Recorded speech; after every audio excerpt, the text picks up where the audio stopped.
Today, will the markets turn to water?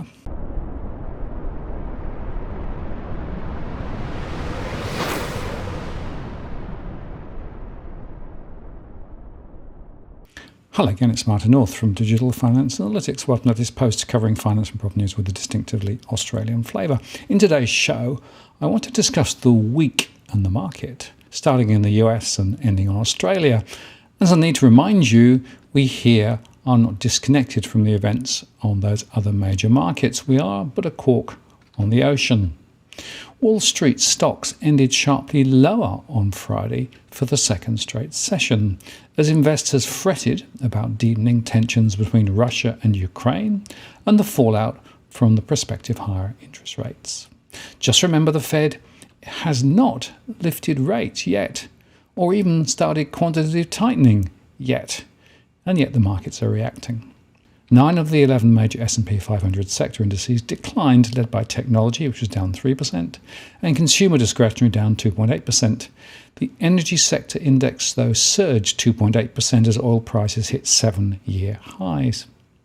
With investors already fretting about inflation and rising interest rates, selling on Wall Street accelerated after Washington warned that Russia had massed enough troops near Ukraine to launch a major invasion, and that an attack could begin any day. We just have to see how this plays out over the weekend, and whether or not international leadership can bring this under wraps, said Thomas Hayes, managing member at Great Hill Capital in New York. If not, then the knock-on effects could be material, and that's what the markets are worried about. The Dow Jones Industrial Average fell 1.43% to 34,738, while the S&P 500 lost 1.9% to 4,418, and the Nasdaq Composite dropped 2.78% to 13,791. Nvidia Corp tumbled 7.3%, Amazon dropped 3.6%, and Apple and Microsoft both lost more than 2%. Those four companies weighed more than any others on the S&P 500's decline.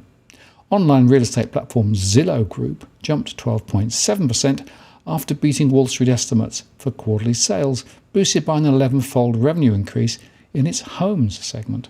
And Under Armour slumped 12.5% after warning that its profit margin would be under pressure in the current quarter. US exchanges were very busy, with 13.4 billion shares changing hands. That compares with the 12.6 billion average over the last 20 trading days. Wall Street's latest sell-off follows a slump on Thursday, when data showed consumer prices surged 7.5% in January. That's the biggest annual increase in 40 years. And comments from St. Louis Fed Bank President James Bullard about aggressive rate hikes have also rattled investor sentiment. For the week, the S&P 500 fell 1.8% and the Nasdaq shed 2.2%. The combination of sharp losses in US Treasuries and a flattening yield curve indicates that investors expect the economic recovery to slow down and a more hawkish Federal Reserve. The 10-year closed at 1.98 and the 2-year at 1.487, both slightly lower than the day before but still elevated. Traders are pricing in a half-point rate hike in March, with just a scant chance of a smaller quarter-point rise. And heavy bets are for a policy path that would bring rates to a range of 1.75 to 2% by the end of the year. If the Ukraine is attacked, it adds more credence to our view that the Fed will be more dovish than the market currently believes, as the war would make the outlook even more uncertain, said Jay Hatfield, Chief Investment Officer at Infrastructure Capital Management in New York. A University of Michigan survey showed that US consumer sentiment fell to its lowest in more than a decade in early February, on expectations that inflation will continue to rise in the near term. And the volatility index, also known of course as the fear gauge, was up for a second straight session and hit its highest level since the end of January. It was up 14.43% to 2736. Gold futures for April delivery was up 1.25% to 1,860. Crude oil for delivery in March rose 4.51% to hit 93.93 a barrel, while the Iranian nuclear talks appear to be progressing, which could result in the return of crude exports to the global market from the Persian Gulf nation.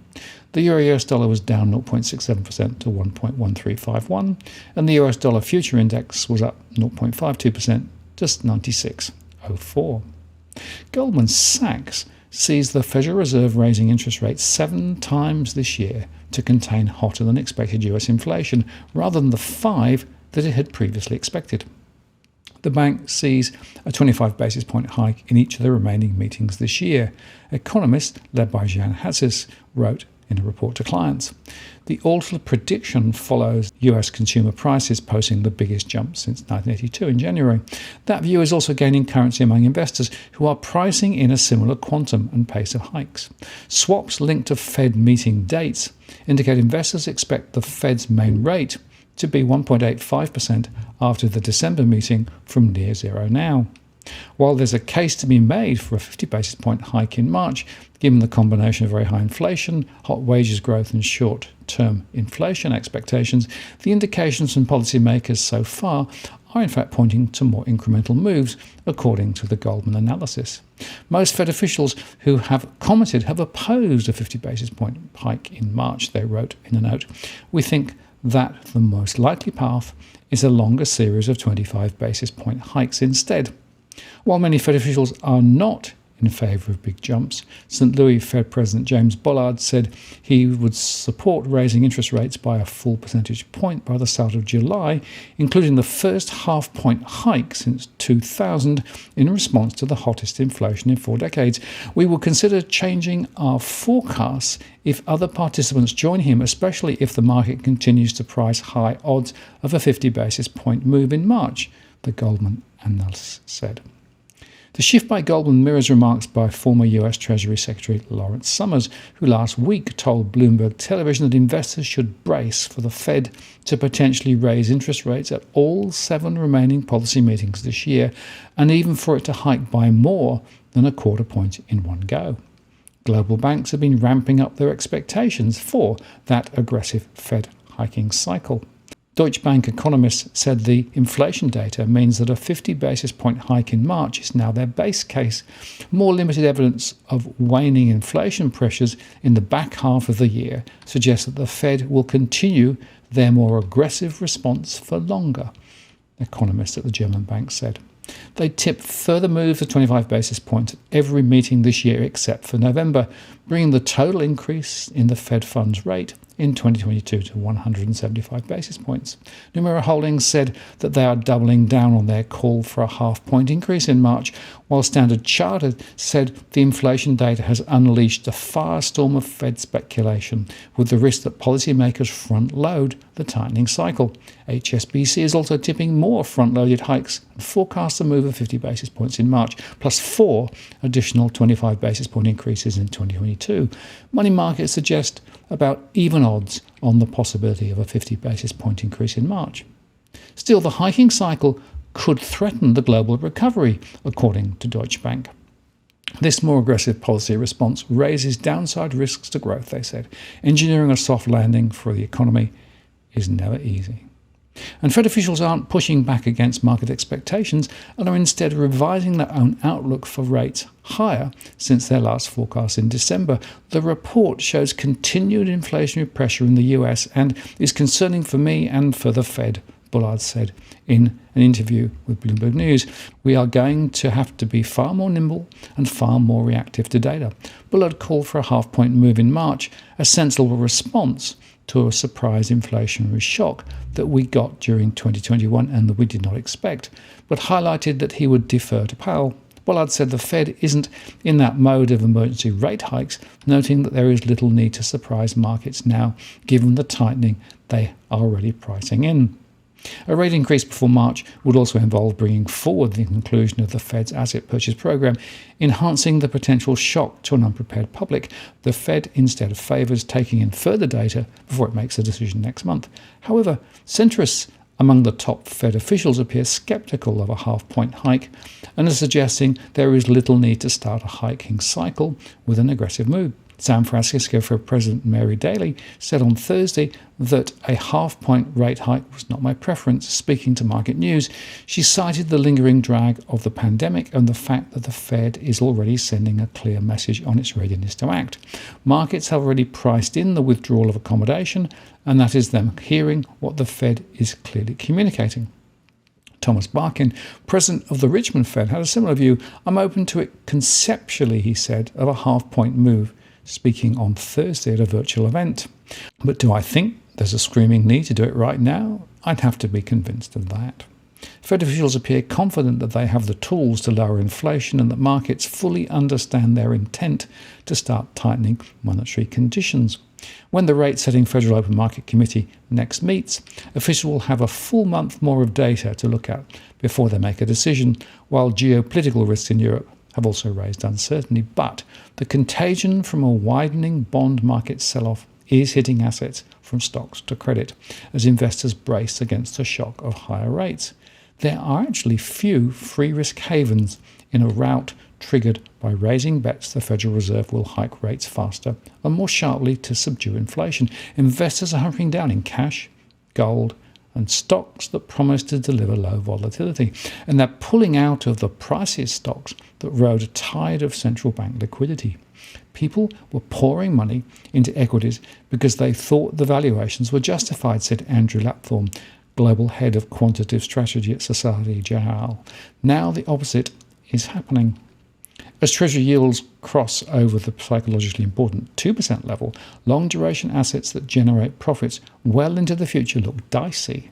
That category includes not only long-dated bonds, but darlings of the pandemic stocks, ranked by pure profit.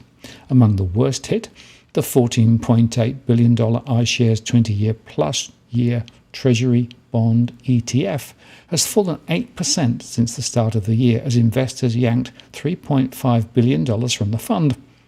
A group of quality companies tracked by Societe Generale lost 11% of their value so far in 2022. In this environment, there really isn't a safe haven other than front-end bills, said Peter Chatwell, head of multi-asset strategy at Mizuho International.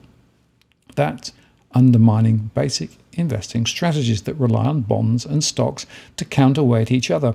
With bonds losing their hedging power, a portfolio split 60-40 between equities and high-quality bonds lost 5% year to date, and its quarterly returns so far are the worst since the start of the pandemic. As it pertains to the 60-40 classic portfolio, the fixed income portion of that will likely be a drag into 2022, said Art Hogan, Chief Market Strategist at National Securities. We would recommend investors either take a smaller percentage allocation to fixed income, keep durations shorter. Still, some havens are holding up. Gold is also attracting plenty of demand based on the rate at which investors are piling into exchange-traded funds backed by bullion. But even the yellow metal could lose its appeal as it typically falls during periods of monetary tightening because it's a non-interest-bearing asset. Shares offering muted price swings, meanwhile, have been steady through the worst of the bond rout. Now, European stock markets weakened on Friday as the sharp rise in US consumer prices raised the prospect of aggressive monetary policy tightening by the Fed. The DAX in Germany closed 0.42% lower to 15,425 as the German 10-year bond remained in positive territory. European stock markets have been buttressed to a certain extent by ECB President Christine Lagarde's warning on Thursday that tightening monetary policy too quickly could harm the Eurozone's economic recovery. Meanwhile, the UK's FTSE fell 0.15% to 7,661, buoyed by some relatively positive economic data, as the UK economy, which expanded by 7.5% last year, that's the strongest annual growth since 1941, with a milder than expected 0.2% hit in December. But it's worth remembering that there was a 9% drop when COVID hit, so the strength of the bounce back needs to be seen in that context. In corporate news, British American tobacco stocks rose 0.3% after the world's second largest tobacco company reported a 7% rise in fourth quarter revenue, as well as a dividend increase and a £2 billion share repurchase programme. Mercedes-Benz stock rose 1.6% after the German car maker, which spun off its commercial vehicle business Daimler Trucks in December, expects a return on sales of 12.7% in the full year. In Asia-Pacific stocks were down on Friday alongside bonds and US shares. Investors continue to reel from higher-than-expected US inflation that hit a record high. Hong Kong's Hang Seng Index was down just 0.07% to 24,906, while China's Shanghai Composite edged down 0.66% to 3,462. Japanese markets were closed for a holiday, and there was no cash trading there. The People's Bank of China reiterated that it will encourage banks to expand lending to meet demand and to bolster a slowing economy. The central bank will keep liquidity reasonably ample, guide financial institutions to effectively expand loan extension, and to make the overall credit growth more stable, it said in the quarterly monetary policy published on Friday. The PBOC will avoid flooding the economy with stimulus while satisfying the real economy's reasonable financing need, the report said. It will make monetary policy actions ample, targeted and front-loaded, and enhance the structure of credit according to the report. The comments reflect an easier credit policy previously signalled by the PBOC as Beijing vows to address the effects of a property market downturn and sporadic virus outbreaks. Credit expansion accelerated more than expected in January as a result. The PBOC will step up support for small businesses, innovative sectors, green projects and other areas, according to the report. And the central bank reiterated the goal of matching the expansion of money supply and credit with nominal economic growth, as well as to keep the ratio of debt to gross domestic product basically steady. Shares of Chinese property developers climbed on Friday following media reports that the sector is gaining easier access to pre-sales proceeds from residential projects, the latest move by authorities to ease the industry's severe cash crunch. Regulatory curbs on borrowing have driven China's property sector into a liquidity crisis, highlighted by Evergrande, the world's most indebted property firm. The contagion has engulfed other developers and contributed to a sharp slump in China's property market, which accounts for a quarter of its economy. Kalin, an online provider of financial news, said late on Thursday that authorities have issued new rules to correct any over-tightening of developers' escrow accounts that had happened at the city or county level. Developers now only need to keep funds in the escrow accounts determined by construction contract costs, the report said, allowing more flexibility for the developers to withdraw funds. The Hang Seng Mainland Properties Index closed up 2.2% on Friday versus a flat main Hang Seng Index. And China Evergrande was up 2.27% to 180. China's developers are allowed to sell residential properties before completing them, but are required to put those funds into escrow accounts. They can withdraw funds in stages depending on how much they've completed the project. Cash held in escrow typically accounts for around 50% of developers' pre-sales funds, developers and analysts said. The 21st Century Business Herald newspaper said that the new national rules aim to standardise regulations on the escrow accounts, as some cities had previously tightened to hold up all the funds of developers. It said the new rules would also enhance local oversight by asking banks to monitor and reconcile escrow accounts with housing authorities. Citi said in the report that an easing in escrow restrictions would be a much-needed policy to heal the pain and comfort the spirit, and it would benefit liquidity of the firms. The investment bank said that there were also other positive signs in the sector, including state-owned firms buying assets from distressed developers and their creditors extending debt, but it cautioned that improvement in the fundamentals is yet to be seen, as it expects a 30% drop in property sales in the first quarter and a 20% decrease in 2021 earnings. The sector has $30 billion of offshore public bonds and 167.3 billion yuan of onshore bonds to mature in 2022, according to Fitch. Developers' fundraisings in January dropped 70% from a year ago to 79 billion yuan, property researchers CREIS said, while another researcher, CRIC, said January home sales dropped 40%. Elsewhere, Drewry's Composite World Container Index decreased marginally by 0.2% to $9,359.10 per 40-foot container this week. but is still 80% higher than the same week in 2021. Now back here in Australia, Australian shares advanced for a second consecutive week despite tumbling on Friday after US inflation hit a 40-year high, leading markets to price in a more aggressive tightening cycle by the Federal Reserve. The S&P ASX 200 dropped 1% to 7,207 on Friday, trimming the blue chips index weekly gain to 1.4%.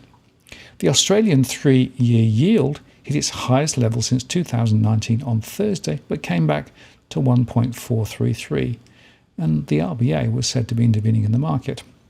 The 10-year was down 4.07% to 210.